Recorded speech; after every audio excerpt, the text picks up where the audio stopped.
children, welcome back to your economics class. Coming back to the first lesson of economics, till now we have discussed about the village, its population, how the people are using their resources, how the people are using land, which is the only resource of them. And today we will talk about the sustenance of land. As because the land is being used in an enormous amount, so sustenance is a very big question which strikes in the mind of people, because when we use anything continuously without any break or without any gap, then its sustenance gives a very big question mark whether it will remain similar as because of its continuous usages. It's not that the land is only using or the land is only used. Many fertilizers are also being used over there. Chemical fertilizers are also being used, and for that land is getting distracted. Land is getting hampered. How come? Because suppose we are sick, we are taking enormous amount of medicine, and that medicine is hampering our body. Yeah, it's very true that it is helping us to recover our illness, but apart from that, it is also affecting the other organs of our body, because our body is a natural phenomena, and there these medicines are chemically based. Similarly, land is a natural phenomena and chemical fertilizers are something which is artificial, and it always hampers the sustenance of land. So, environment resources like soil, fertility and groundwater are built up over many years. Once destroyed, it is difficult to restore them. Once you destroy a part of land, it becomes very difficult to restore it. ওটাকে আবার নতুন করে পেতে গেলে একটু দেরি হয়, সমস্যা হয়। অনেক সময় আমরা ওই ল্যান্ডটাকে ওই অ্যামাউন্টে বা ওই কোয়ালিটিতে আর ফেরত পাইও না। It happens. Of the remaining families who won land, how is land distributed between farmers of Palampur? Now, on what basis the land of Palampur is getting itself distributed among the farmers? Let's see. Unfortunately, not all the people engaged in agriculture have sufficient land for cultivation. That I have already discussed in the beginning of the lesson, that any farmer who is having the knowledge of doing a good farming doesn't mean that the farmer is going to gain specific amount of land which is required for his farm. That can have many reasons behind it. For example, probably the farmer is not economically sound. Probably the farmer has taken a huge amount of loan, and for that he has to keep his land under someone as a security part. Probably the farmer is very poor, so that he cannot earn a piece of land, and so he has to work under somebody's guidance or under somebody's land, or he has to work under some landlord. So of the remaining families who won land, 240 families cultivate small plot of land less than 2 hectares in size. 240 families are plotting a small piece of land which is only 2 hectares in size. And in 1960, Govind was a farmer with 2.25 hectares of largely unirrigated land. Unirrigated, যে জমিতে কখনো জল যায় না। Irrigated মানে জল দেয়া, জলের ব্যবস্থা, যে জমিতে প্রচুর পরিমাণে জল দেওয়া হয়, that is irrigated land. And non-irrigated land or unirrigated land means the land which is not getting enormous amount of water. So, though they did not live very comfortably, the family managed to feed itself with a little bit of extra income from one buffalo. A part of land, they are also engaged in doing a business, small business with a buffalo.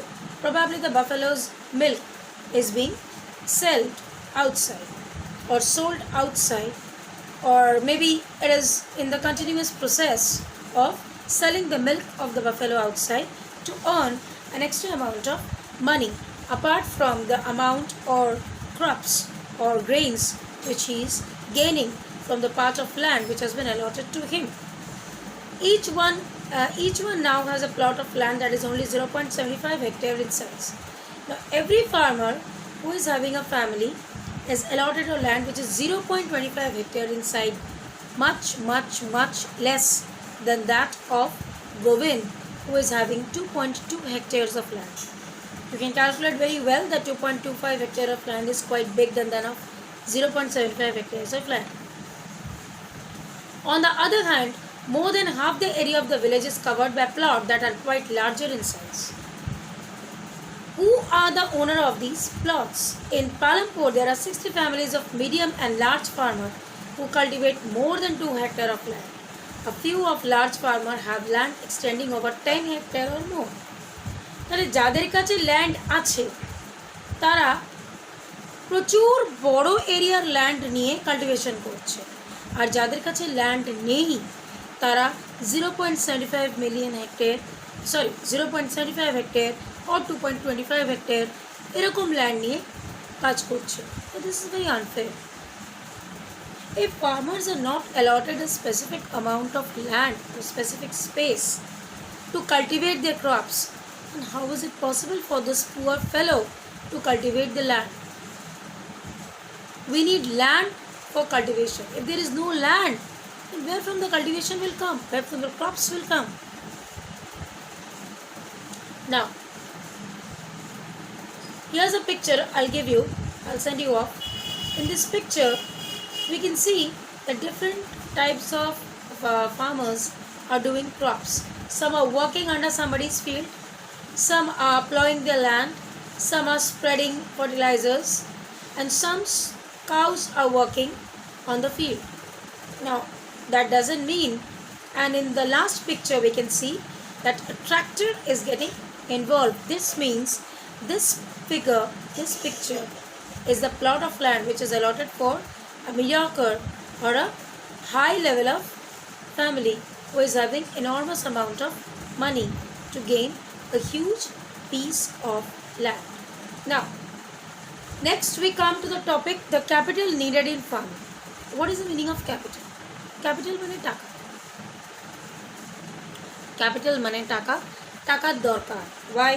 Because even if we have a piece of land which is allotted to us, for suppose I have a piece of land, a big piece of land. Now I'll not take the land and eat it. I need things. I need materials. I need equipments. I need proper infrastructural setup in myself, in my calculations, or in my house. With that, I can fertilize or I can cultivate the part of land so that I'll get a huge amount of benefit from the land.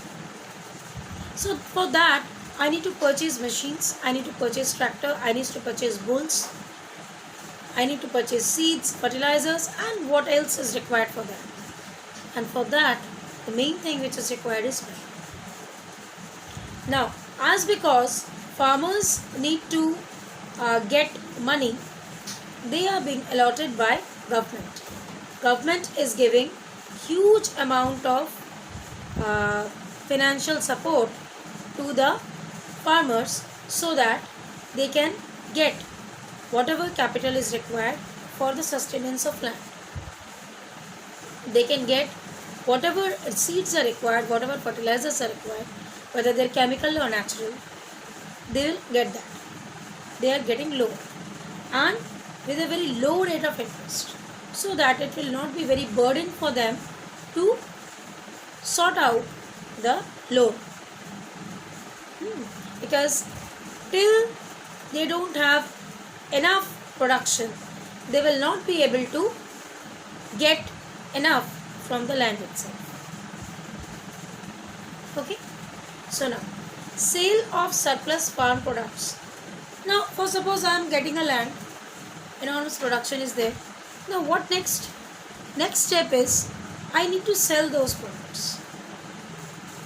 It's a rolling process.